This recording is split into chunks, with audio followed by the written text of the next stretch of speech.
অবশ্যই কমেন্ট করে আমাদের জানিয়ে দিবেন। খালি বেলা উঠে যায়।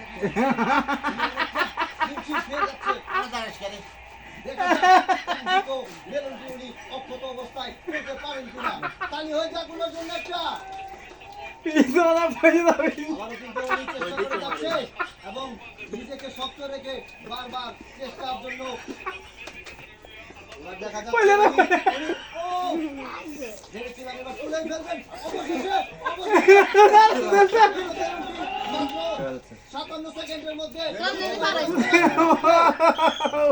এবারে কিন্তু আমাদের আরেকজন প্রতিযোগী নেমে গেছে।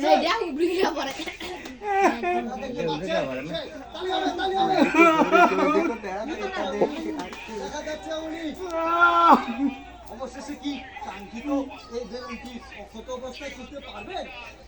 আজকের চ্যালেঞ্জ হচ্ছে যে সবচেয়ে সে হয়ে যাবে আমাদের খুব কম সময়ের মধ্যে ব্যর্থ হয়ে গেছেন।